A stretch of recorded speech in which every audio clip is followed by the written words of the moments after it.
जय हिंद बच्चों, कैसे आप सभी। आई होप आप सभी ठीक होंगे और अच्छे से आप लोग केमिस्ट्री कर रहे होंगे, प्रैक्टिस भी कर रहे होंगे न्यूमेरिकल्स की।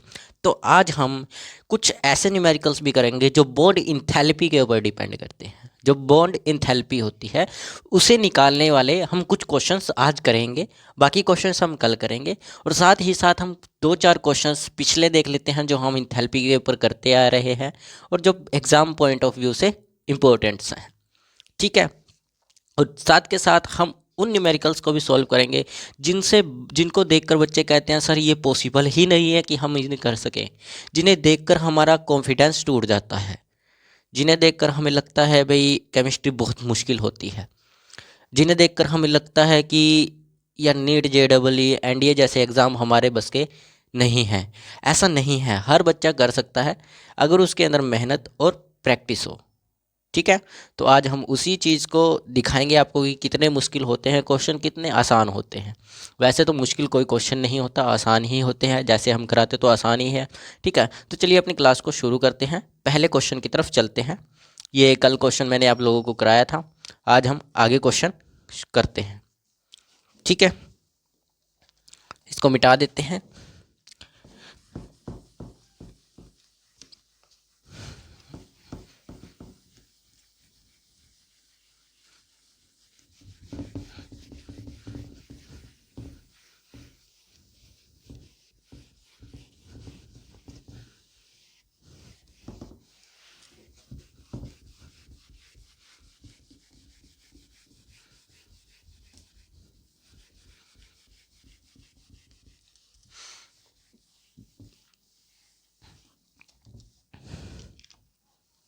चलिए पहले क्वेश्चन की तरफ चलते हैं। पहला क्वेश्चन हमारा है, हम 40 प्लस कर चुके हैं क्वेश्चन, 40 से तो ऊपर ही हो चुके हैं। 50 हमने कल कर लिए थे, आज हमें आगे करने हैं। ठीक है, 51 क्वेश्चन नंबर 51 देखते हैं कौन सा है। ये रहा 51 क्वेश्चन नंबर 51। क्वेश्चन नंबर 51 क्या कहता है? कहता है कि C graphite plus of O2 gaseous form में, CO2 गैसियस फॉर्म में है। ठीक है, जिसका डेल्टा H हमें गिवन है -393.7 किलो जूल।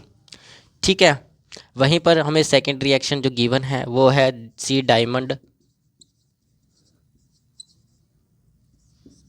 सी ग्रेफाइट।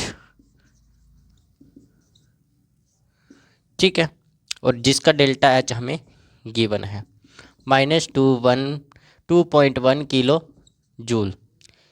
ठीक है, और हमें पहला पॉइंट इसने क्या पूछा है? पहला पॉइंट पूछा है कि हीरे यानी कि डायमंड के CO2 में जलने के लिए डेल्टा H की गणना करें कि कितना डेल्टा H चाहिए ताकि वह उसमें जलकर CO2 बनाते। CO2 में जलकर वह क्या करते? जलने के लिए यानी कि CO2 में जल जाए कि उस हीरे को कितनी एंथैल्पी की ज़रूरत है कि वो CO2 में जल जाए। क्वेश्चन आपका ये कहता है। इसका B पॉइंट भी करेंगे, लेकिन पहले हम A पॉइंट देख लेते हैं क्या कहता है। ठीक है, A पॉइंट कर लेते हैं सॉल्व, हो सकता है। चलो, पॉइंट नंबर A कहता है कि हीरे के CO2 में जलने के लिए डेल्टा H की गणना करो कि उसे कितनी डेल्टा H की ज़रूरत है कि वह CO2 कार्बन डाइऑक्साइड गैस में जल जाए। ये हमें क्वेश्चन कहता है। तो आपको पहले तो इसको जो डायमंड है इसको आपको किस में चेंज करना पड़ेगा? CO2 में चेंज करना पड़ेगा। लेकिन यहाँ पर तो डायमंड किस में चेंज है? ग्रेफाइट में। तो हमें क्या करना होगा? देखो, रिएक्शन 1 के अंदर CO2 है, ग्रेफाइट भी है ना। तो आप क्या करो, रिएक्शन 1 और रिएक्शन 2 को जोड़ दो। रिएक्शन 1 और 2 को जोड़ दो। ठीक है, तो C graphite plus of O2 CO2, ठीक है। और वहीं पर सेकंड रिएक्शन है C डायमंड, डायमंड लिख देता हूँ, इज इक्वल टू है C ग्रेफाइट, ठीक है। तो ग्रेफाइट से ग्रेफाइट कैंसल आउट हो जाएगा, तो हमारे पास रिएक्शन क्या आएगी, C डायमंड, इधर बचा C डायमंड, ठीक है, plus O2 is equal to CO2। तो ये हमारे पास रिएक्शन बन गई, हमें यही रिएक्शन चाहिए थी, हमें यही रिएक्शन चाहिए थी। और यही रिएक्शन जब चाहिए थी तो क्या CO2 बन नहीं गया इसमें जलने के लिए, तो हमें क्या करना होगा, अब अपनी इंथैल्पी को जोड़ दो, जो इंथैल्पी है उसको जोड़ दो। अब हमने रिएक्शंस को जोड़ा है तो इंथैल्पी भी तो जुड़ेगी, इंथैल्पी जुड़ेगी तो ये आ जाएगा delta H of 5, delta H of 3, क्योंकि इसमें 2 है ना, 2 है ना डेल्टा H, तो 3 लिख लो। कितना दिया है पहला वाला, -393 प्लस ऑफ, ये माइनस का है तो माइनस हो जाएगा, ये प्लस माइनस माइनस, ठीक है, -K2.1 इज इक्वल टू, इसमें से इसको कैंसिल आउट कर दो, पॉइंटों में तो नहीं है, 0.7 है ना इसके आगे, 0.7 है तो 1 6 आ जाएगा यहाँ पर, ठीक है, 6 आ गया, यहाँ 2 यहाँ 1, यहाँ 2 यहाँ 1, यहाँ 1 आ जाएगा, ठीक है, यहाँ 3 और यहाँ 2 आ जाएगा तो 1 आ जाएगा उसमें से माइनस होकर, यहाँ पर 9 है, आगे 9 3 ऐसे एज इट इज़ आ जाएगा, ये माइनस हो रहा है, ठीक है। तो ये हमारे पास डेल्टा H3 आ जाएगा, जो कि कार्बन डाइऑक्साइड जलने के लिए हमें इतनी इंथैल्पी की ज़रूरत पड़ेगी डायमंड को। तो ये आपका आंसर है, बस इसमें करना क्या था, कुछ नहीं करना था आपको, बस दोनों को किसी तरीके से आपको ये वाली रिएक्शन बनानी थी, तो हमने बना दी भाई, गिवन जो था उससे हमने रिएक्शन बना दी। हमें दिखाई दे रहा था यहाँ पर ग्रेफाइट है, यहाँ पर ग्रेफाइट है, और हमें बदलना कार्बन में है डायमंड को, तो सीधा इसको डिवाइड कर देते हैं, डिवाइड करने दो जोड़ देते हैं, जोड़ने के बाद ये दोनों एक दूसरे से कैंसिल आउट, क्योंकि ये तो बच जाएगा और ये बच जाएगा, तो ऑक्सीजन में जब जलेगा तो CO2 पैदा कर देगा। सिंपल सा क्वेश्चन था। कोई डाउट है किसी बच्चे का? नहीं है तो इसको लिखिए। फिर हम इसके बी पॉइंट पर चलते हैं, इसके बी पॉइंट पर चलते हैं, जल्दी लिखिए, फिर बी पॉइंट इसका देखते हैं, बी पॉइंट क्या कहता है, ठीक है। बी पॉइंट, ये ए पॉइंट का आंसर था, अब बी पॉइंट की बात करते हैं। बी पॉइंट आपका कहता है, बी पॉइंट कह रहा है कि 5000 किलो जूल ऊष्मा उत्पन्न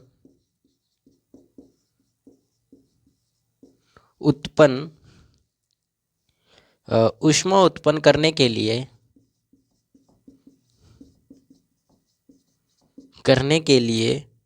जलाए जाने वाले ग्रेफाइट की मात्रा की गणना करें, यानी कि मास निकालना है। जलाए जाने वाले ग्रेफाइट की मात्रा की गणना करें, मात्रा यानी कि मास निकालना है, मात्रा की गणना करें, ये क्वेश्चन है, ठीक है। पहले ये जल्दी से लिखिए, फिर इसको मिटा के दूसरा क्वेश्चन लिखते हैं। डस्टर कहाँ गया, ये रहा डस्टर, क्या हम इस साइड पे इसको कर देते हैं बी पॉइंट। देखिए सिंपल क्वेश्चन है, कोई ज़्यादा बड़ा क्वेश्चन नहीं है।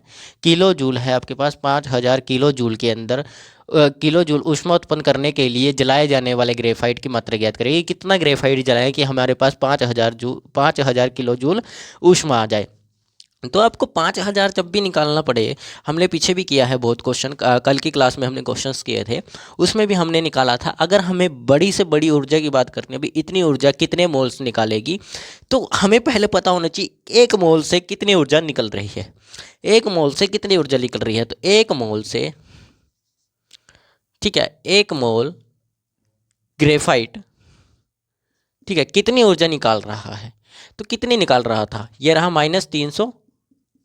-393 ग्रेफाइट एक मोल ग्रेफाइट कितनी निकाल रहा है, 393.7 किलो जूल ऊष्मा निकाल रहा है, ठीक है। लेकिन हमें 5000 किलो जूल, अब एक मोल तो इतने निकाल रहा है, ठीक है, तो 5000 किलो जूल ऊष्मा कितने मोल्स निकालेंगे, कितने मोल्स निकालेंगे, ये ज्ञात करने के लिए 5000 किलो जूल ऊष्मा कितने मोल्स निकालेंगे, क्या करोगे आप, ठीक है, मोल्स आप क्या करो, 1 मोल ये निकाल रहा है तो इसको इससे डिवाइड कर दोगे, तो 5000 से जब डिवाइड करोगे तो आपको आंसर आएगा 12.7 कुछ 127 पॉइंट कुछ आंसर आने वाला है। ठीक है, कितना आंसर आने वाला है? 127 पॉइंट, यानी कि 112.37 ग्राम पर मोल कुछ आंसर आने वाला है। इतने मोल्स इसके अंदर होते हैं। ठीक है, इतने मोल्स जो है वो 5000 किलो जूल की इंथैल्पी निकाल रहे हैं, ऊष्मा निकाल रहे हैं। अब हमारे पास एक फॉर्मूला होता है। अब देखिए, हमारे पास मास निकालने के लिए एक फॉर्मूला होता है। देखिए, सीधा डायरेक्ट फॉर्मूला होता है, कोई घपला नहीं उसमें। देखिए, mass moles is equal to number of moles is equal to, हमारे पास होता है मास बाय मोलर मास। ठीक है, और कार्बन का मोलर मास होता है 12 ग्राम पर मोल। कार्बन का मोलर मास 12 ग्राम पर मोल होता है, इतना होता है। अब ठीक है, हमें मास निकालना है तो इसको इधर भेज दीजिए कि मोल्स इनटू मोलर मास, क्योंकि हमारे पास ये दोनों गिवन है और हमें मास ही निकालना है। ठीक है, तो इसको और इसको भर दीजिए, ये 12 है, ये 127 है। ठीक है, अब इसके डिवाइडिंग में लगा लीजिए 1, 12 7 84 का 4 आ गया, यहाँ पॉइंट लग गया। ठीक है, 84 में से 8 ऊपर, 12 दूनी 24 और 8 32, 3 हासिल, 12 एक कम 12 है और 3 15 है। इतने ग्राम ग्रेफाइट जलाने पर 5000 जूल निकलेगी। ठीक है, इतना ग्राम जलाने पर 5000 मोल ऊष्मा निकलने वाली है। ठीक है, 52.4 ग्राम जब आप ग्रेफाइट जलाओगे तो 5000 किलो जूल ऊष्मा वो निकालेगा। ये कहने का इसका मतलब बनता है। तो लिख लीजिए इसको, फिर हम अगले क्वेश्चन की तरफ चलते हैं। नेक्स्ट क्वेश्चन की तरफ चलते हैं, फिर जल्दी लिखिए इसको। ये लिख लिया होगा। नेक्स्ट क्वेश्चन करते हैं शुरू।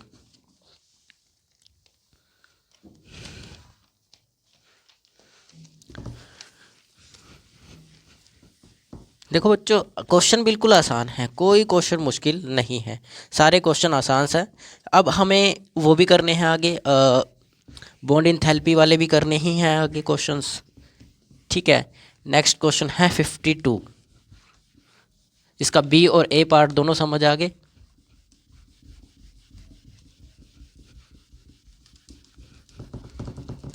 आज कोशिश करेंगे 10 से ज़्यादा क्वेश्चन करें, क्योंकि कल की क्लास में 10 क्वेश्चन हो गए थे।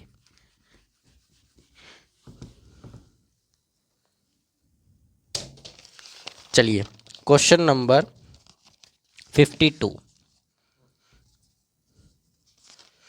ठीक है, 1.0 ग्राम ग्लूकोज।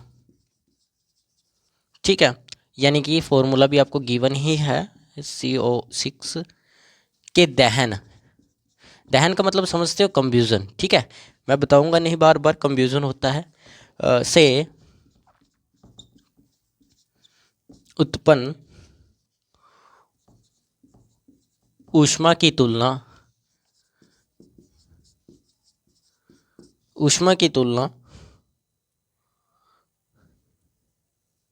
1.0 ग्राम सुक्रोज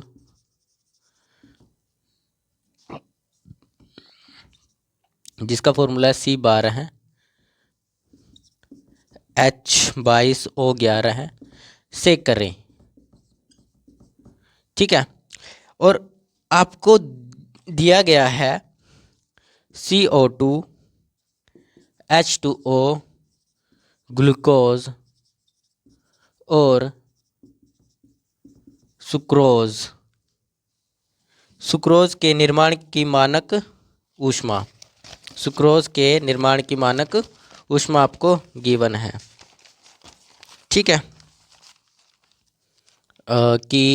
मानक ऊष्मा, ठीक है, आपको गिवन दी गई है क्रमश रिस्पेक्टिवली -393.5 -K285.9 -K1260 और ठीक है। और आपको गिवन है -K2221, -K2221 किलो जूल है। ठीक है, कंपैरिजन करनी है, बस तुलना करनी है, मतलब वो कुछ नहीं करना। सबसे पहले तो गिवन लिख लीजिए क्या क्या गिवन है। सबसे पहला काम रहना चाहिए गिवन लिखने वाला। ठीक है, ये दिया गया है CO2, CO2, तो CO2 के डेल्टा एच ऑफ CO2 दिया गया है। कितना दिया गया है? CO2 का ये रहेगा -393.5 किलो जूल। ठीक है, उसके बाद H2O दिया गया है। H2O का भी तो डेल्टा एच दिया गया है, तो इसका कितना है? -K285.9 है किलो जूल। और डेल्टा एच ऑफ ये किसका है? ग्लूकोज। ग्लूकोज लिख देता हूँ, फॉर्मूला बाद में देख लेंगे। ठीक है, -K1260 किलो जूल। ठीक है, डेल्टा एच ऑफ सुक्रोज, ये भी हमें गिवन है 2221 किलो जूल। ठीक है, ये आपको गिवन है। अब आपको कंफ्यूजन पता होना चाहिए इन दोनों की। कंफ्यूजन रिएक्शंस लिखिए दोनों की। कंफ्यूजन रिएक्शंस क्या होंगी इन दोनों की? ठीक है, सबसे पहले इन दोनों की कंफ्यूजन रिएक्शन देखिए क्या हो सकती है। ठीक है, जल्दी लिखिए कंफ्यूजन रिएक्शन, जिस जिस बच्चे को आती हैं, जिसको नहीं आती। एक मिनट, तार ना फंस जाए, कहीं तार फंस कर मैं यहीं ना गिर जाऊं। देखो, ग्लूकोज की जो कंफ्यूजन रिएक्शन दी है आपको, ग्लूकोज की जो कंफ्यूजन रिएक्शन दी गई है वो दी गई है C6H12 जलने की, मतलब 11 plus 12 O2 is equal to 12 CO2 plus of 11 H2O। ये आपको ग्लूकोज की दी गई है और ये आपको सुक्रोज की है। ठीक है, वैसे तो याद करनी है पर ये दी गई है आपको। दिया गया है C12H22O11 है। ठीक है, plus of 12 O2 is equal to 12 CO2 plus of ये आएगा, यहाँ पर है 6, ये भी 6, ये गलत लिखा गया, यहाँ भी 6, 12 और 6, ये नीचे वाले की लिखी गई थी, गलती से हो जाता है। 11 2H2O। तो ये आपको रिएक्शंस गिवन है और इनके डेल्टा एच आपको क्या करना होगा? इन दोनों की कंपैरिजन करने के लिए आपको इनके डेल्टा एच निकालने पड़ेंगे। दोनों के डेल्टा एच निकालोगे, यानी कि दोनों के डेल्टा एच निकालोगे तो 1 ग्राम यानी कि 1 ग्राम ग्लूकोज जितनी हीट निकालेगा हम इसका डेल्टा एच निकालने की उतनी हीट 1 ग्राम पर मोल निकालेगा, क्योंकि इसने खुद बोला 1 ग्राम ग्लूकोज। ठीक है, तो 1 ग्राम ग्लूकोज की ये इंथैल्पी यानी कि कंफ्यूजन रिएक्शन है, तो हम इसका डेल्टा एच फाइंड आउट कर लेंगे और इसका भी डेल्टा एच फाइंड आउट कर लेंगे। और दोनों का डेल्टा एच 1 ग्राम पर मोल का होगा, 1 ग्राम पर मोल का होगा। तो 1 ग्राम पर मोल से पता क्या चलता है कि 1 ग्राम पर मोल से जलाने से, यानी कि 1 ग्राम पर मोल ग्लूकोज जलाने से इतनी हीट निकलती है और 1 ग्राम पर मोल सुक्रोज जलाने से इतनी हीट निकलती है। अगर दोनों में से किसी की हीट ज़्यादा होगी या कम होगी तो उसमें कंपैरिजन कर सकते हैं कि ये ज़्यादा बेटर फ्यूल है या ये ज़्यादा बेटर फ्यूल है। और बेटर फ्यूल का मतलब क्या होता है कि जो पर मोल में ज़्यादा ऊष्मा दे उसी को बेटर फ्यूल माना जाता है। तो इनमें से जो भी बेटर फ्यूल होगा वो पर मोल के ऊपर ज़्यादा इंथैल्पी देगा, ज़्यादा ऊष्मा देगा। तो हम उसमें कंपैरिजन कर सकते हैं भी इनमें बेटर कौन है। तो यही बोला गया है, हमें कंपैरिजन करनी है, तुलना करनी है। ठीक है, तो सबसे पहले करोगे आप। ठीक है, सबसे पहले दोनों का डेल्टा एच निकालने के लिए सबसे पहले डेल्टा एच निकालते हैं ग्लूकोज। ठीक है, और ग्लूकोज का डेल्टा एच निकालने के लिए प्रोडक्ट का डेल्टा एच और रिएक्टेंट का डेल्टा एच निकालना पड़ेगा। तो प्रोडक्ट का मैं इधर ही डायरेक्ट करेंगे, अब मैं कोई वो नहीं करने वाला, डायरेक्ट करूँगा मैं क्वेश्चन अब। ठीक है, इधर delta H delta H of P और minus delta H of reactant. ठीक है, ग्लूकोज का निकालना है तो 6 है। ग्लूकोज की इंथैल्पी देख लो कितनी है भाई, 1260 इंथैल्पी है। एक मिनट, रिएक्टेंट ये रही 1260, ओ हमारा एलिमेंट होता है, ऑक्सीजन एलिमेंट होता है, तो इसकी तो जीरो हो जाएगी इंथैल्पी। तो रिएक्टेंट को क्या है, ग्लूकोज है, ग्लूकोज की इंथैल्पी माइनस 1260 आ गया, माइनस माइनस प्लस हो जाएंगे 1260 आ गया, माइनस माइनस प्लस हो जाएंगे 1260 आ गया। रिएक्टेंट की थी वो, क्योंकि ये रिएक्टेंट है, और ये जो है ये हमारा प्रोडक्ट है। तो 6, ठीक है, 6 6, कोई बात नहीं, ब्लैक बोर्ड कम पड़ेगा, कोई दिक्कत नहीं, वाइट बोर्ड तो कोई दिक्कत नहीं है, हम देख लेंगे दोबारा से। 6 CO2 की देख लो कितनी है, CO2 की -393.5 किलो जूल, प्लस ऑफ, ठीक है, प्लस ऑफ 6 इंटू वाटर की कितनी है 285.9, दोनों की आप जब भी मल्टीप्लाई करो तो 6530.3 यहाँ से 3 6 18, 18 और 3 21 होता है, ठीक है, 21 और 3 27 और 2 29, ठीक है, 2 हासिल 6 3 18, 18 और 2 20, ठीक है, प्लस सॉरी माइनस, माइनस करोगे क्योंकि माइनस होगा और ये भी माइनस का आएगा, तो ये बनेगा आपका 6 निम में 54 और 6 5 30, 6 5 30 और 5 35, 3 हासिल 6 8 48 और 3 51 और 51, 5 6 दूनी 12 है और 5 17, 12 है, 5 और 17 है, ठीक है, ये आएगा आपका इसका, और ये प्लस के 1260 इधर ही रहेगा, ठीक है। तो डेल्टा एच ग्लूकोज यानी कि ग्लूकोज से C6H12O6, ठीक है, इसका जो डेल्टा एच निकलने वाला है आपका वो डेल्टा एच निकलेगा, इसको जोड़ लो 0 4 आ जाएगा, ये 1 और 5 6 हो जाएंगे, ये 9 और 7 सॉरी 9 और 1, 9 और 1 आपके हो जाएंगे 10, 1 हासिल 7 8 आ जाएगा, 8 2 3 आ जाएगा माइनस के, और प्लस के 1260, इसमें से इसको माइनस करोगे तो 4 का तो 4 10 का, ठीक है, 4 का तो 4 आ जाएगा, ठीक है, पॉइंट 6 का 6 आ जाएगा, ठीक है, यहाँ 10 में से 6 गए 4 आएगा, ठीक है, 10 में से 6 गए 4 आएगा, उसके बाद यहाँ बचा आपका 7 और यहाँ है 2, तो यहाँ आ जाएगा 5, यहाँ 3 है और यहाँ 1 है तो 2 आ जाएगा। अप्रोक्स आप लोगों का आंसर ये आना चाहिए, वही माइनस में, अप्रोक्स यही आंसर आएगा 25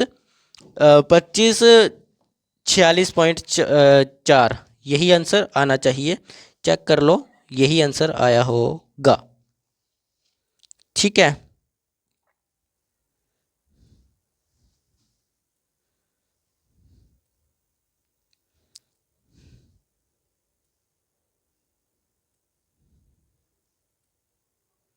ठीक है, आगे आंसर, चलो आगे देखते हैं। अब हमारा कहीं गड़बड़ तो नहीं है क्वेश्चन 40 70, ये वाला भाई इसमें गलत आ रहा है आंसर, ये वाला आंसर गड़बड़ा रहा है, ये वाला आंसर गड़बड़ा रहा है, और ये पूरा आंसर गड़बड़ा रहा है, इसको दोबारा से करके देखो एक बार, मैं चेक कर लेता हूँ दोबारा से। देखो आप मल्टीप्लाई करके देखना, एक आंसर जो है हमारा गड़बड़ा गया है ये वाला, अब दोबारा ही करके देखना इसको, ठीक है।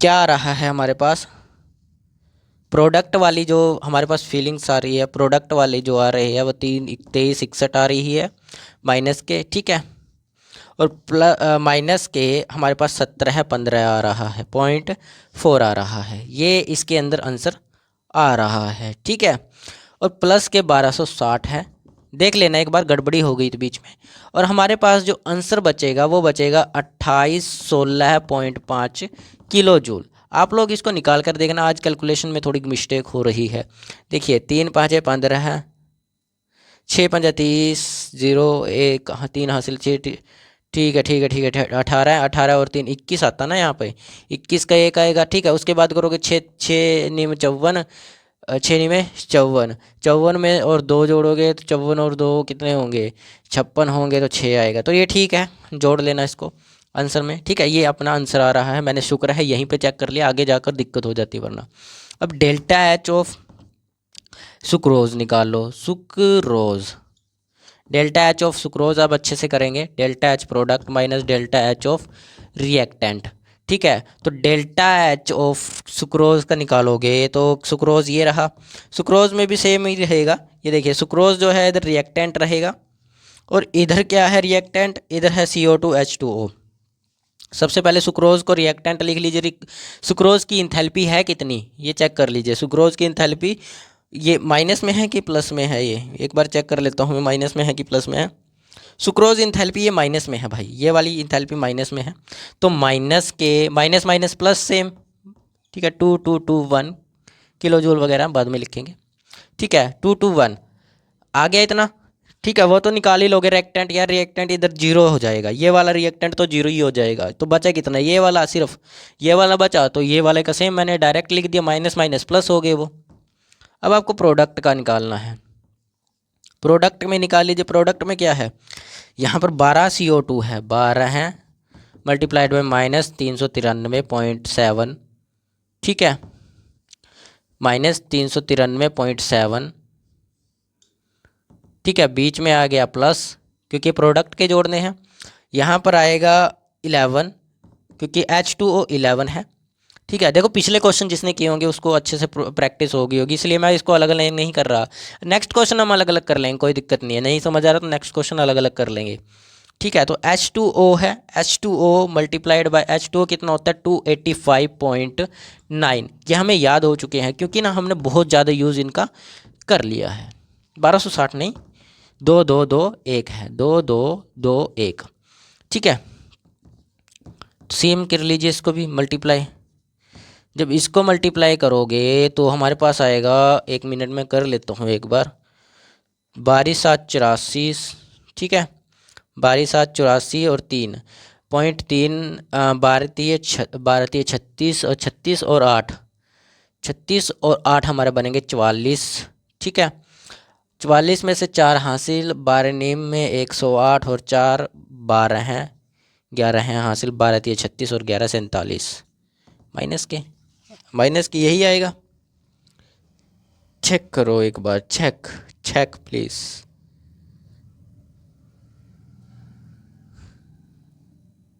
ठीक है, ये आया तो है भाई, क्या आया है।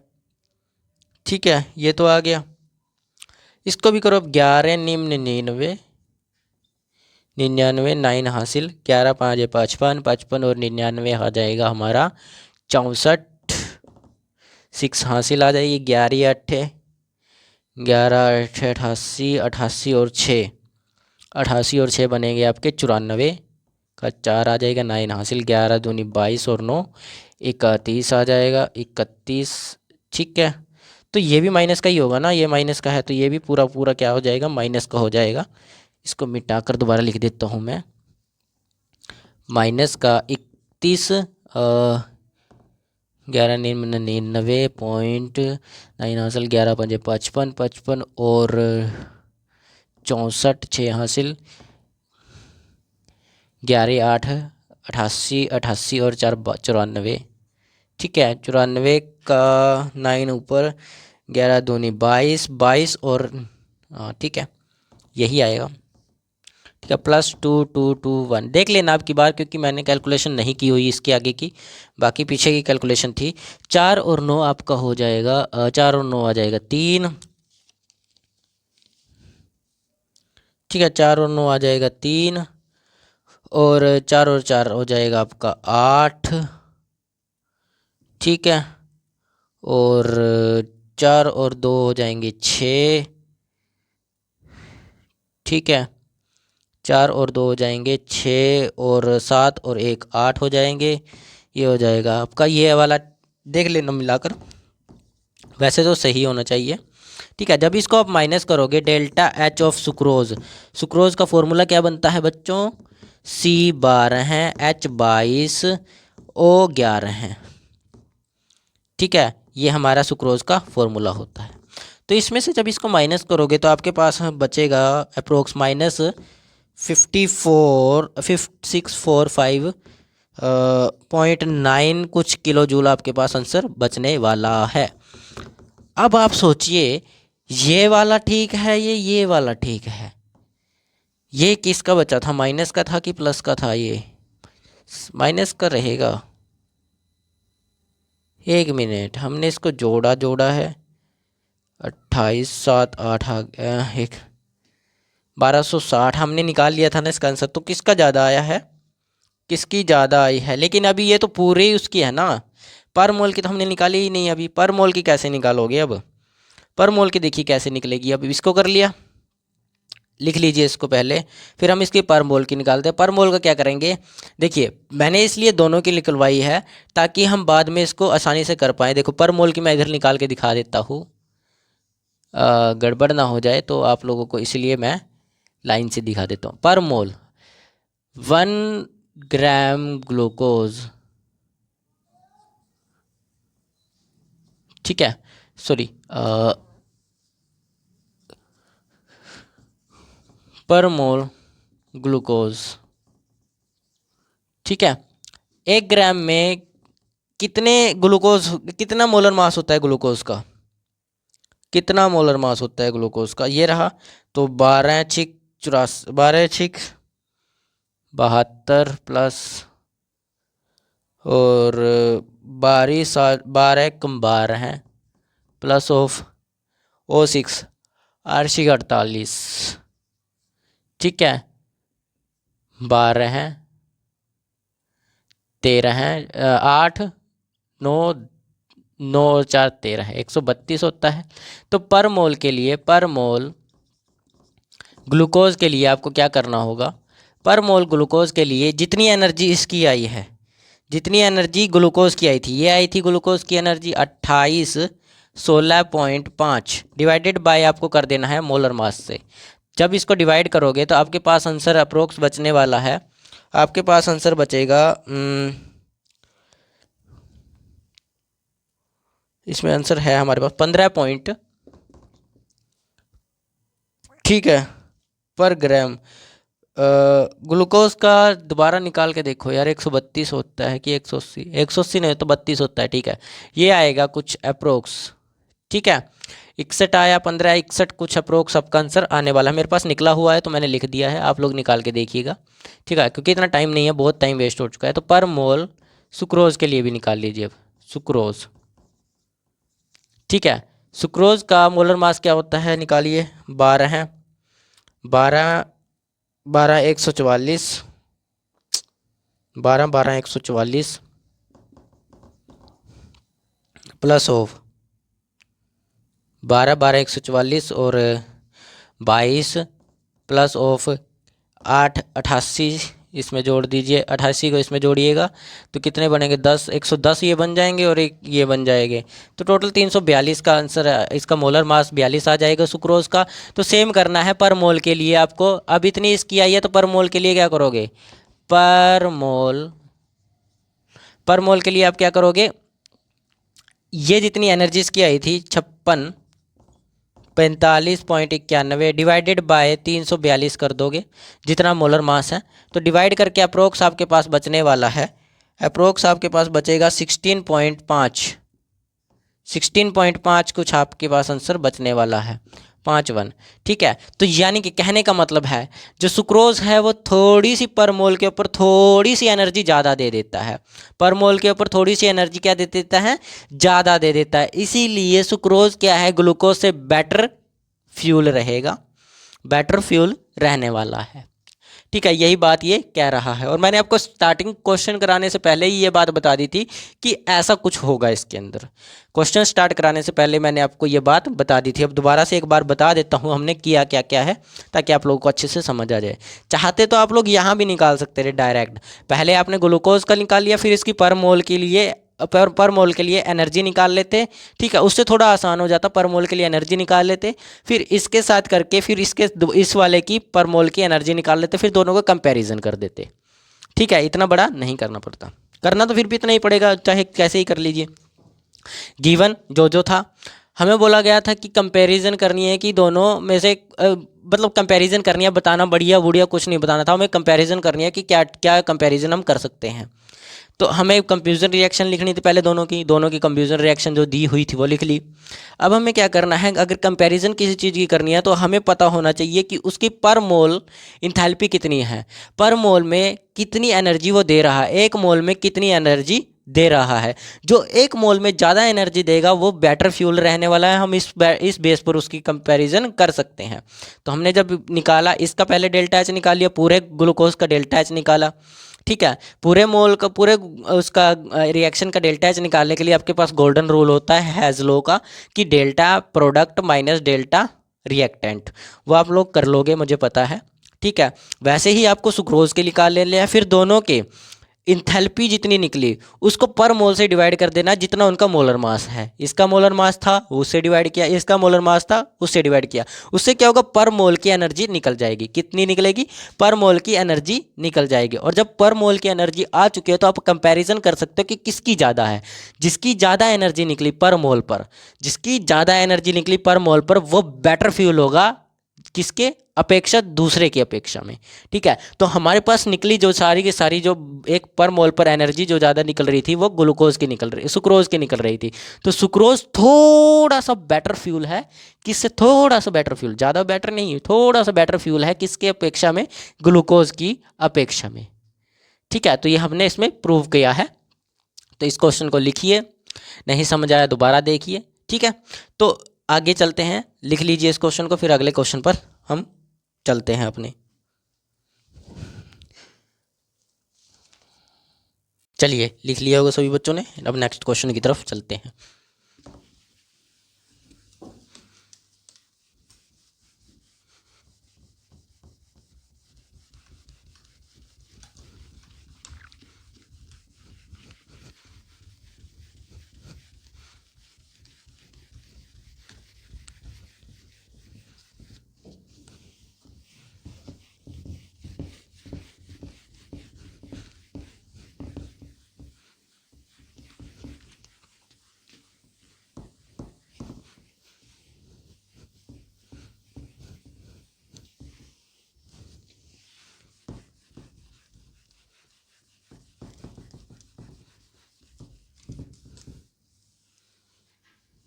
53 क्वेश्चन नंबर, चलिए 53 क्वेश्चन नंबर पर चलते हैं।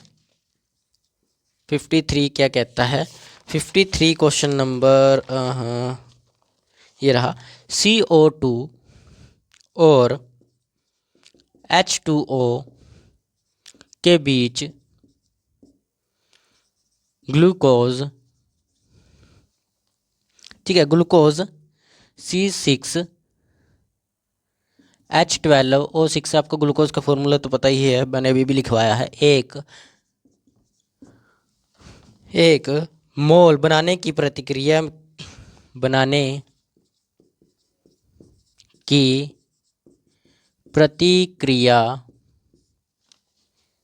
के लिए इंथैल्पी की गणना करें, ठीक है। 18 ग्राम ग्लूकोज के उत्पादन के लिए इंथैल्पी परिवर्तन क्या होगा, इंथैल्पी परिवर्तन क्या होगा।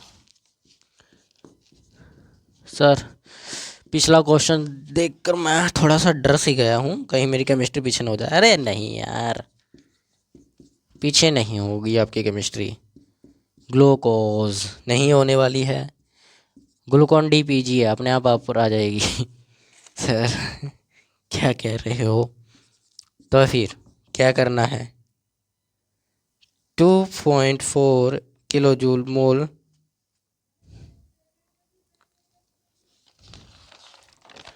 ठीक है, 2.4 किलो जूल है, ठीक है। ये आपको ग्लूकोज के दहन इंथैल्पी दी गई है इतनी, तो आपको निकालनी है बदलने वाली इंथैल्पी, ठीक है। तो सबसे पहले सॉल्व करना शुरू कीजिए। गिवन क्या क्या दिया गया है, गिवन क्या क्या दिया गया है। ठीक है, ये पॉइंट नहीं है, इसमें जीरो है। तो सबसे पहले आपको दिया गया है ग्लूकोज दहन इंथैल्पी, यानी कि ग्लूकोज की कंब्यूजन इंथैल्पी गिवन है। दहन का मतलब इंथैल्प कंब्यूजन ही होता है। कंब्यूजन का मतलब किसी चीज़ में जलना, ऑक्सीजन की प्रेजेंट में जैसे जलना, वो 40 किलो जूल दी गई है। ठीक है, उसके बाद आपको क्या बोला गया है का एक बनाने के लिए 1 ग्राम, ठीक है, 1 ग्राम बनाने के लिए, ठीक है, प्रतिक्रिया के लिए एंथैल्पी की गणना करनी है, यानी कि 1 ग्राम बनाने के लिए कितनी एंथैल्पी की ज़रूरत पड़ने वाली है। तो सबसे पहले आपको कंब्यूजन रिएक्शन आनी चाहिए ग्लूकोज की। वो कंब्यूजन रिएक्शन क्या होती है, CO2 plus of CO2 plus of 6H2O, यानी कि रिएक्शन को उल्टा कर दोगे ना, रिएक्शन को उल्टा कर दो। कंब्यूजन इंथैल्पी C6H12O6 प्लस ऑफ, इधर कार्बन 6 हो गए पूरे, उधर से H O इधर कितने आए हैं, O6 आ गए, इधर है 2 12 हैं, कितने हैं O इधर 12 हैं, O हैं 12 हैं, क्यों यहाँ पर भी 6 O, यहाँ पर 18 हैं, टोटल 18 हैं। ठीक है, तो 6O2 आ जाएगा, 6O2। H तो ठीक है ना, 6 दूनी 12 है, H है, ऑक्सीजन 12 है, 6 हैं, 6 ऑक्सीजन होगी यहाँ पर, और 6 दूनी 12 है ऑक्सीजन, यहाँ पर 18 है टोटल, कार्बन 6। ठीक है, ये कंफ्यूजन रिएक्शन आएगी, कंफ्यूजन रिएक्शन ये आने वाली है। ठीक है, ये कंफ्यूजन रिएक्शन आने वाली है। और एक बात याद रखना, अगर इंथैल्पी का जो रिएक्शन, ये रिएक्शन जो थी ये सीधी रिएक्शन थी। अगर हमें किसकी निकालनी है, अब बोला गया है 1 ग्राम पर मोल इंथैल्पी निकालने के लिए की गणना करनी है, 1 मोल इंथैल्पी बनने की गणना करनी है। तो ग्लूकोज की अगर इंथैल्पी बनानी है तो कार्बन डाई और H2O के बीच ग्लूकोज, तो आपको क्या करना होगा, बीच में है बोला गया तो रिएक्शन को उल्टा करना पड़ेगा। रिएक्शन को उल्टा कर दो, क्योंकि हमें ग्लूकोज किस तरफ लेकर आना है, रिएक्टेंट की तरफ लेकर आना पड़ेगा, क्योंकि वो किस में मिलाना है, CO2 और H2O में मिलाना है, तो इसको इधर लेकर आना पड़ेगा। तो आपको क्या करना पड़ेगा, इसको रिएक्शन को उल्टा करना पड़ेगा। तो रिएक्शन को जब भी उल्टा करोगे तो रिएक्शन कैसी बनेगी, ऐसी बनेगी।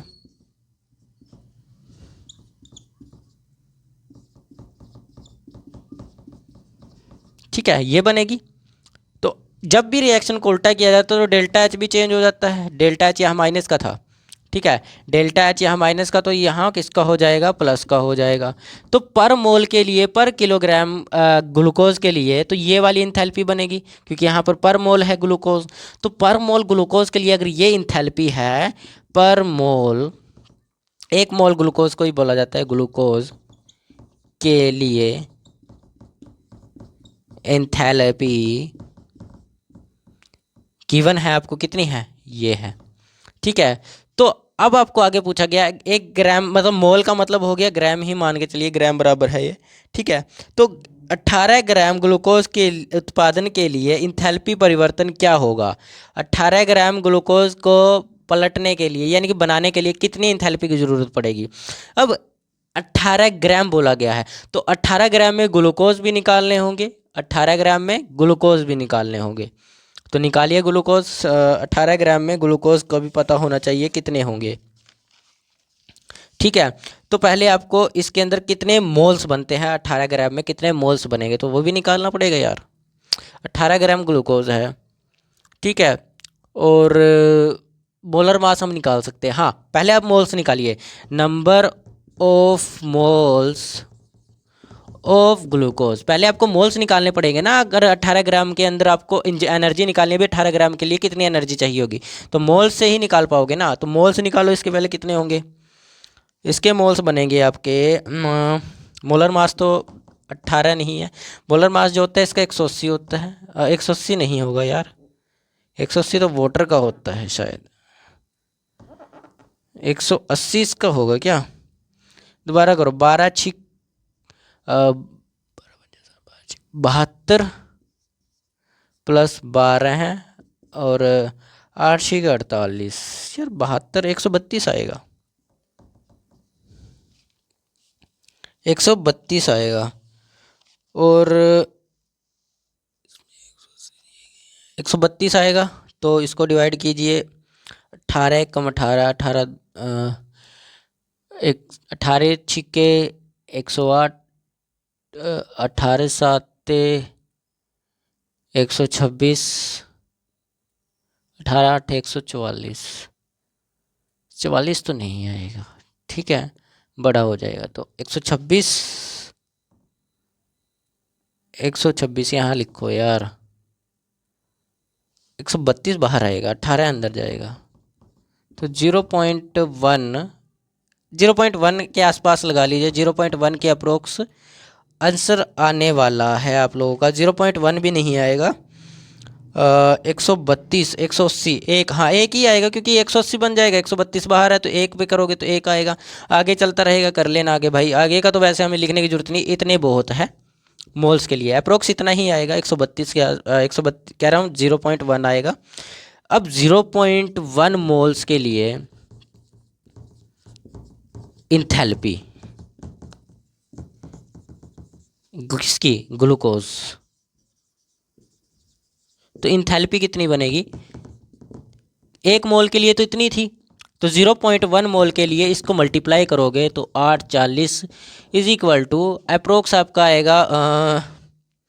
इसको मल्टीप्लाई करने के बाद आपके पास आंसर बचेगा, इसको मल्टीप्लाई करेंगे तो हमारे पास बचेगा आंसर, ये बटे में आ जाएगा ना, तो 1/10 लिख लीजिए इसको। यहाँ से 0 से 0 कैंसिल आउट, 284 किलो जूल पर मोल। इतनी 18 ग्राम ग्लूकोज के लिए चाहिए होगी। इतनी 18 ग्राम ग्लूकोज को बनाने के लिए इंथैल्पी चाहिए होगी। सेम होता है यार, कुछ गड़बड़ नहीं होगी इसमें, कुछ भी बड़ा क्वेश्चन नहीं है ये, बिल्कुल आसान क्वेश्चन है। कैसे आसान है, आपको बोला गया था कंफ्यूजन आपको क्या निकालनी है, ग्लूकोज की निकालनी है आपकी बात, तो ग्लूकोज तो भाई इधर आ गया, ग्लूकोज उधर होना चाहिए ना। ग्लूकोज कंफ्यूजन क्या होगा, ग्लूकोज को जब ऑक्सीजन के प्रेजेंट में जलाया जाएगा, लेकिन यहाँ पर तो इन दोनों को मिलाकर ये बन रहा है, इन दोनों को मिलाकर ये बन रहा है ग्लूकोज, तो इसमें कंफ्यूजन कहाँ हो गई भाई, ऑक्सीजन में जलाया थोड़ी ना जा रहा है वो, जलाया कब जाएगा, जब ये इधर चला जाएगा, तो फिर क्या निकलेगी, कार्बन डाइऑक्साइड निकलेगी और H2O निकलेगा। तो इस रिएक्शन को उल्टा करना पड़ेगा, कंफ्यूजन के लिए हमने उल्टा कर दिया।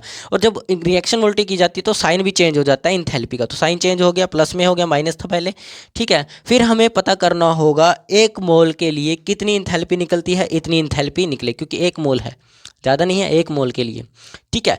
अब हमें आगे बोला गया था, सेकंड पार्ट बोला गया था कि 18 ग्राम ग्लूकोज के उत्पादन के लिए एंथैल्पी परिवर्तन कितना होगा, कितनी चाहिए होगी, ठीक है। मतलब कहने का ये है, तो हमें पहले पता होना चाहिए कि 18 ग्राम में कितने मोल्स होते हैं, तो हमने मोल्स निकाल लिए, मोल्स को मल्टीप्लाई कर दिया पर मोल एंथैल्पी के साथ, आंसर आ गया, ठीक है ना। लिखिए जल्दी से क्वेश्चन, फिर अगले क्वेश्चन की तरफ चलते हैं।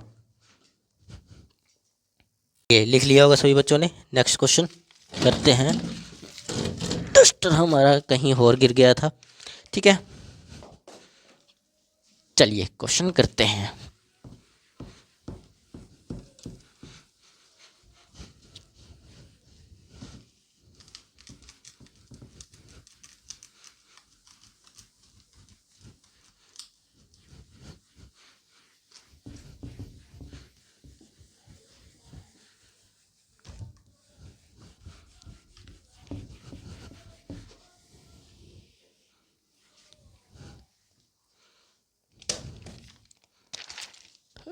क्वेश्चन नंबर आपको पूछा गया है, क्वेश्चन नंबर कितना, क्वेश्चन नंबर है हमारे अब हम आ गए हैं अब 54 पर।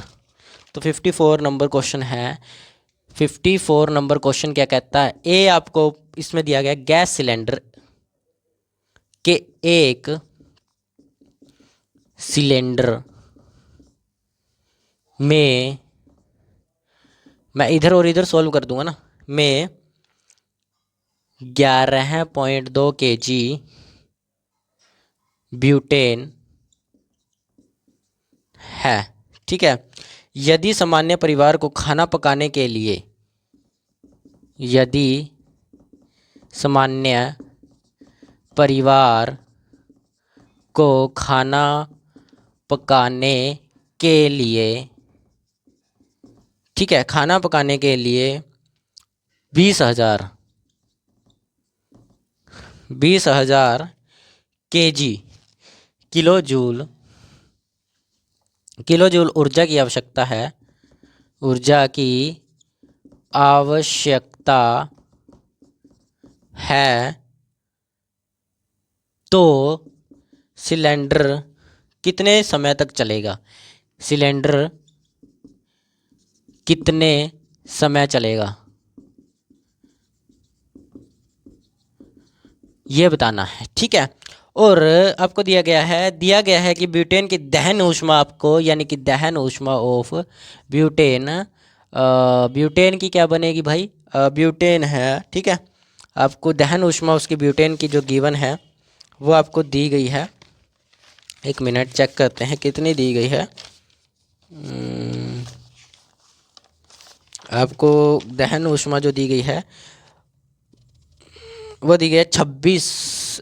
दहन ऊष्मा ब्यूटेन की आपको 26 दी गई है, 2665 ब्यूटेन 2658 किलो जूल, ये आपको ब्यूटेन की ऊष्मा दी गई है। और देखिए पूछा क्या गया है कि एक गैस सिलेंडर में इतना भारी वो गैस सिलेंडर है, यानी कि उसका द्रव्यमान इतना है। यदि सामान्य परिवार को खाना पकाने के लिए 20,000 किलो जूल ऊर्जा की आवश्यकता होती है, तो वह सिलेंडर कितने दिन चलाएंगे? ठीक है, तो वह सिलेंडर कितने दिन चलाएंगे? एक दिन के लिए उनको कितना चाहिए? 20,000 किलो जूल चाहिए उनको, ठीक है, किलो जूल चाहिए। तो एक सिलेंडर कितने दिन चलाएंगे वो, ठीक है। और ब्यूटेन की एक दिन की इंथैल्पी इतनी है, एक ब्यूटेन की इंथैल्पी इतनी है।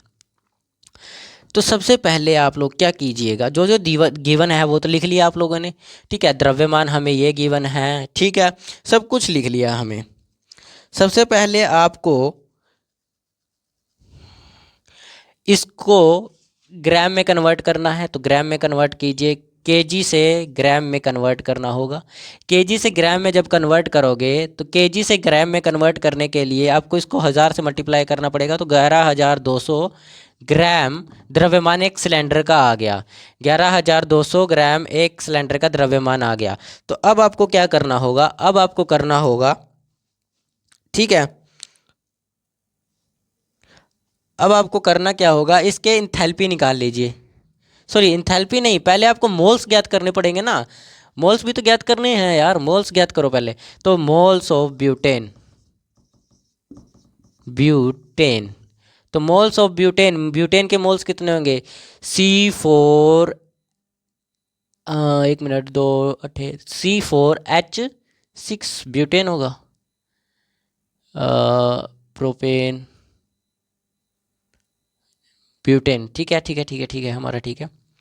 तो इतना ही होगा, ठीक है।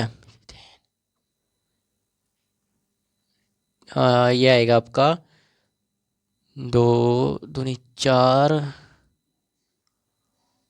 ठीक है। ब्यूटेन के आपके आएंगे मोलर मास जो होगा ब्यूटेन का वो 58 होगा मोलर मास। C4H 2 चौके 8 6, ठीक है। तो करेंगे तो 6 का 6 आएगा, प्लस 12 चौक 48, ठीक है, 12 चौक 48 48, तो 48 ब्यूटेन निकालना है। देखिए ब्यूटेन होता है आपका, जो ब्यूटेन है आपका वो होता है C4H10, यानी कि 48 + 10 58 होता है। इसका मोलर मास 58 आ जाएगा। और आपको मास कितना दिया गया है? इतना दिया गया है मास, ठीक है। मास तो आपको पता ही है, सिलेंडर के अंदर जितनी ब्यूटेन की मात्रा है उतनी यहाँ पर है, ठीक है। तो आप इसको जब डिवाइड करोगे तो 193 आपके पास ग्राम पर मोल आ जाएंगे। Moles, sorry sorry sorry sorry moles इतने आ जाएंगे, ठीक है। और 1 मोल ब्यूटेन कितनी इंथैल्पी देता है? 24 नहीं है, 2658 किलो जूल पर मोल देता है, ठीक है। एक मोल कितनी इंथैल्पी दे रहा है? इतनी इंथैल्पी दे रहा है। तो 193 मोल्स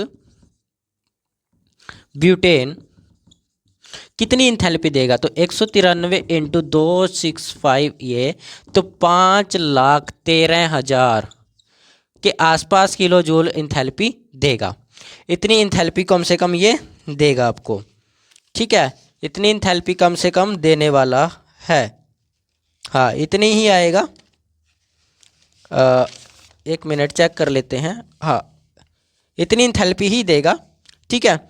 अब कब क्या करना होगा? अब उसने पूछा क्या था आपको, इतना तो हमने निकाल लिया, अभी इतने मोल्स इंथैल्पी इतनी देंगे, लेकिन पूछा क्या गया है, यानी हमें यदि सामान्य परिवार को पकाने के लिए इतनी ऊर्जा की ज़रूरत है, अब इतनी ऊर्जा की ज़रूरत है तो कितने दिन वो चलाएंगे, तो आप इस ऊर्जा से इस ऊर्जा को डिवाइड कर दोगे, क्योंकि पूरे का पूरा जो सिलेंडर है वो इतनी ऊर्जा देता है, पूरा का पूरा सिलेंडर इतनी ऊर्जा देता है, ठीक है। पूरा सिलेंडर हमें टोटल कितनी ऊर्जा देता है? इतनी ऊर्जा देता है। तो हमें जब पता करना होगा कि ये सिलेंडर चलेगा कितनी देर, चलेगा कितने दिन, ये गैस यानी कि ब्यूटेन गैस जो है वो कितने दिन चलने वाली है, तो ब्यूटेन गैस कितने दिन चलने वाली है आपको पता करना होगा। पहले एक दिन में कितनी चलती है, 20,000 दिया गया, तो 20,000 से आप इसको डिवाइड कर दो, तो सिलेंडर कितने दिन चलेगा, कितने दिन चलेगा, तो कितने दिन चलेगा? टोटल इंथैल्पी 13,000, 5,13,000, टोटल 20,000 से डिवाइड कर दो इसको, ठीक है। 20,000 से डिवाइड करोगे तो 3 जीरो से 3 जीरो कैंसिल आउट, यहाँ पे बचा 0। अब इसको आप डिवाइड करोगे तो लगभग ये 25.8 के आसपास आपके पास आंसर आ जाएगा। और जब भी 25 पॉइंट डेसिमल में आता है तो हम अप्रोक्स लेते हैं 26 दिन तक लगभग सिलेंडर चलेगा। लगभग कितने दिन चलने वाला है? 26 दिन।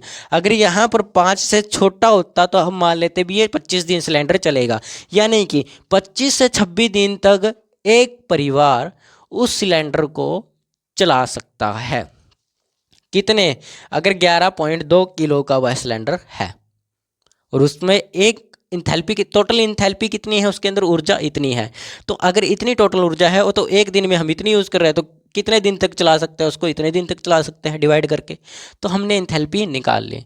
सबसे बढ़िया चीज़ क्या है, मेन बात क्या है, बस आपको पता होना चाहिए कैसे निकालना है। हमें पता था कि मोल्स निकालने होंगे पहले हमें ऊर्जा पता करने के लिए, तो मोल्स के लिए तो ग्राम में होता है, किलोग्राम में थोड़ी ना। मोल्स के लिए मास ग्राम में होता है तो ग्राम में निकाला, और फिर मोल्स निकाले, उसके मोल्स निकालने के बाद उससे मल्टीप्लाई किया, अभी इतने मोल्स इतनी इंथैल्पी दे सकते हैं, यानी कि टोटल सिलेंडर के अंदर इतनी इंथैल्पी है, टोटल सिलेंडर के अंदर इतनी इंथैल्पी है, और एक दिन में हम उतनी इंथैल्पी यूज़ कर रहे हैं, तो डिवाइड करके हमने आंसर निकाल लिया, अभी इतने दिन सिलेंडर चलने वाला है। तो सिंपल क्वेश्चन है, बस कंसेप्ट क्लियर होना चाहिए आपका, ठीक है। इसको जल्दी से नोट कीजिए, फिर हम इसके सेकंड पॉइंट की तरफ चलते हैं। चलिए अगला क्वेश्चन देखते हैं, इसी का पार्ट देखते हैं, अगला पार्ट इसी का, ठीक है। इसी का नेक्स्ट पार्ट देखते हैं। नेक्स्ट पार्ट क्या कहता है वो भी देख लेते हैं। ये पार्ट समझ आ गया ना आप लोगों को? घबराना नहीं है, क्वेश्चन आसान है, ये मुश्किल नहीं है।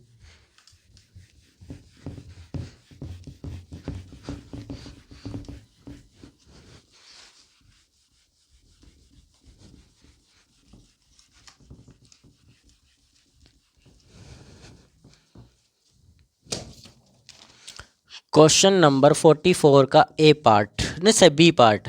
बी पार्ट क्या कहता है?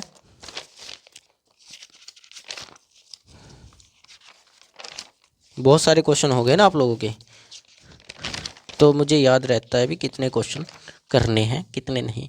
यदि बर्नर की वायु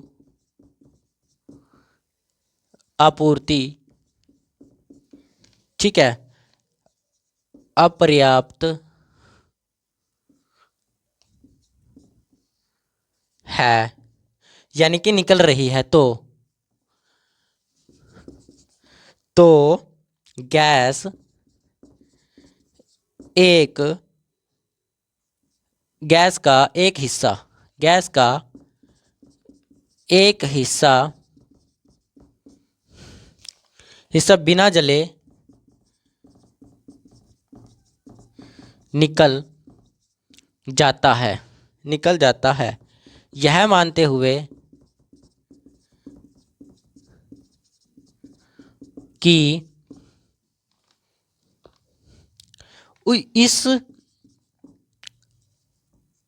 इस अक्षमता के कारण इस अक्षमता के कारण,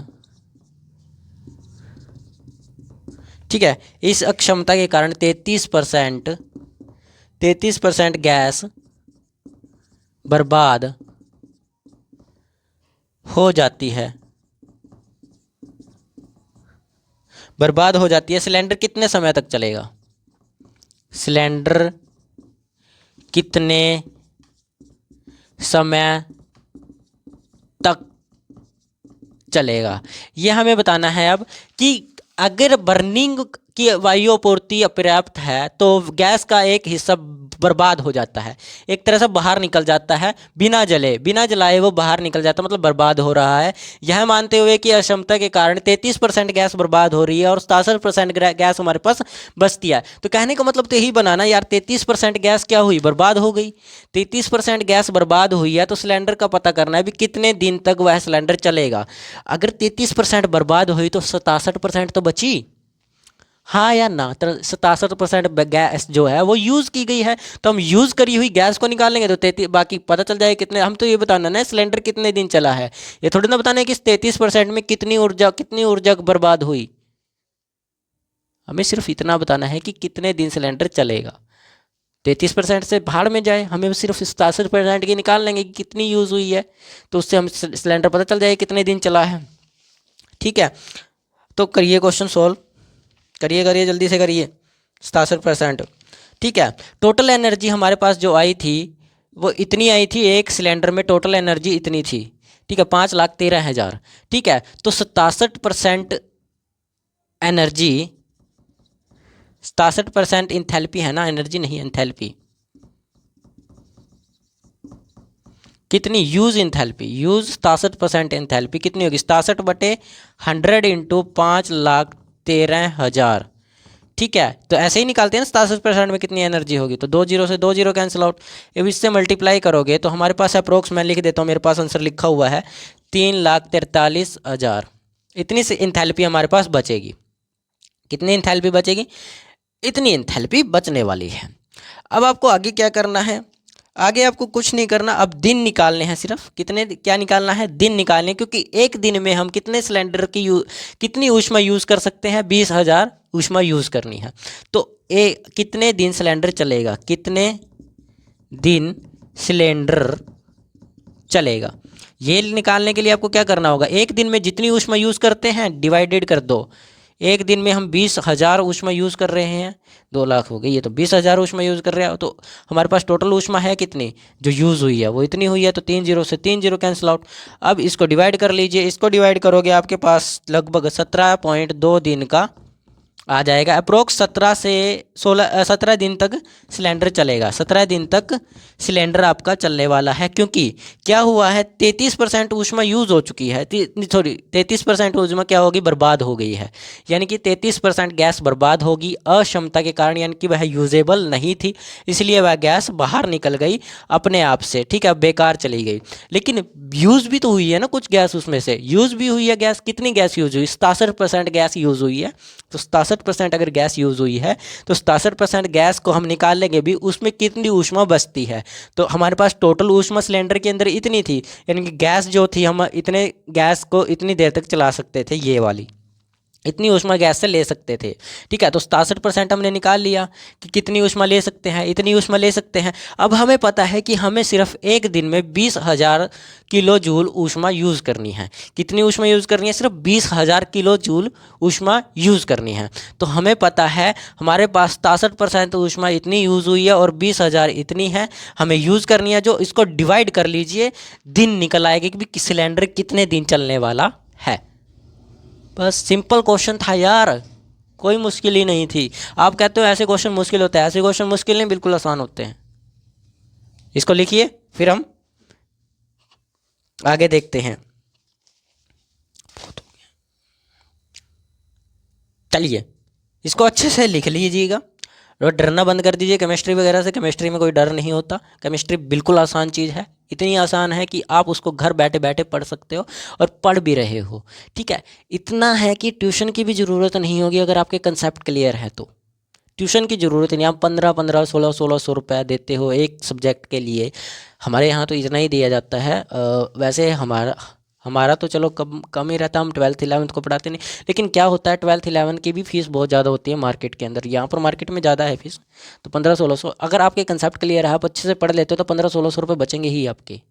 आपको मैथ्स की भी लगानी पड़ेगी, फिजिक्स भी लगानी पड़ेगी, और ऊपर से आपको केमिस्ट्री की भी निकालनी पड़ेगी। ऐसा तो नहीं है तीनों सब्जेक्ट आपके अच्छे होंगे, ठीक है ना। तो अच्छे हो सकते हैं अगर आप उसको अच्छे से पढ़ें, टाइम स्पेंड करो उसके ऊपर थोड़ा सा, जो आता है उसको साइड में रखो, जो मुश्किल लगता है उसको थोड़ा सा ज़्यादा टाइम दो, भाई हाँ इसके ऊपर ज़्यादा टाइम देते हैं, ये ज़्यादा मुश्किल लगता है, ठीक है, तो इस पर ज़्यादा टाइम देना शुरू करो, अपना अपने आप अच्छा लगने लगेगा वो। अगर नहीं आ रहा तो 10 बार लिखो उसको, एक क्वेश्चन को 20 बार लिखो, 20 बार में लिखने के बाद वो याद हो जाएगा, यार इस क्वेश्चन में इसके बाद ये होगा, इस क्वेश्चन बाद ये होगा, उसके बाद ये होगा, इसके बाद ये होगा, ठीक है। डरना नहीं है, डरना बिल्कुल नहीं है। अगर आप डर गए समझो, बस सुना है ना, डर गए तो मर गए। डरना नहीं है, कोई भी सब्जेक्ट, कोई भी चीज़ इस दुनिया में, कोई भी चीज़ इम्पॉसिबल नहीं है। वो कहते हैं ना पॉसिबल, इम्पॉसिबल भी खुद कहता है आई एम पॉसिबल, कहता है ना आई एम पॉसिबल। कमज़ोर दिमाग हो सकता है आपका, लेकिन ऐसा नहीं है कि आपको वो कुछ कभी आ ही नहीं सकता। ऐसा नहीं है, आप कमज़ोर हो सकते हो, अलग बात है। कमज़ोर आप अपने कारण हो रहे हो, किसी के कारण नहीं। जब तक आप यहाँ से सोचना नहीं बंद करोगे ना कि मैं कमज़ोर हूँ, तब तक आपको कोई भी ताकतवर नहीं बना सकता। ये बात याद रखिएगा, ठीक है। जिस दिन आप यहाँ पर सोच लोगे यार मुझसे बेटर तो कोई है ही नहीं, आई ओवर कॉन्फिडेंस भी नहीं होना है कि अहंकार पैदा कर लेना है, अहंकार भी पैदा नहीं करना है, ठीक है। कहना है यार मैं कर सकता हूँ, आई विल डू इट, मैं करूँगा, आई कैन डू इट, मैं कर सकता हूँ, करो, अपने आप पॉसिबल होगा यार। इम्पॉसिबल को भी पॉसिबल किया जा सकता है। एक जीरो लेवल का इंसान बहुत बड़ा आदमी बन सकता है। जैसे एपीजे अब्दुल कलाम अखबार बेचते थे, ठीक है, अखबार बेचते बेचते वो क्या मिसाइल मैन बन गए, क्या बने, मिसाइल मैन बन गए।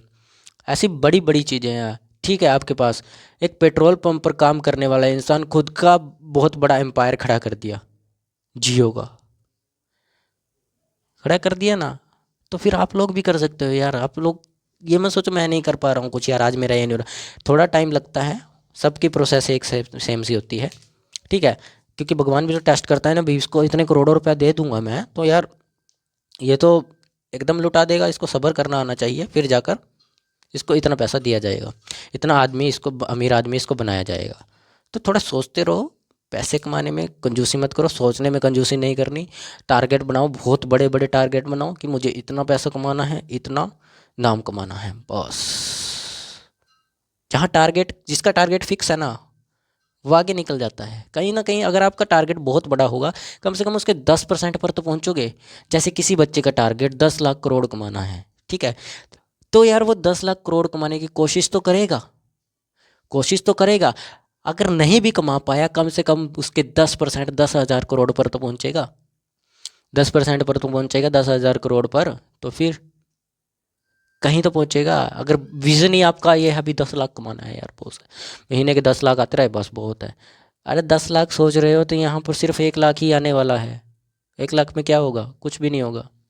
कम से कम सैलरी आपकी, सैलरी तो नहीं होगी आपकी वो करोड़ों के हिसाब से, तो जो होते हैं लोग उनकी सैलरी नहीं होती, जो होती है उनकी, वो तो बिजनेस होता है उनका, भाई कभी लॉस कभी अपर, उनका कोई सैलरी वगैरह नहीं होता करोड़ों वाला। लाखों वालों की होती है सैलरी वगैरह, करोड़ों की सैलरी नहीं होती। वो तो अपना खुद का पैसा होता है, ठीक है।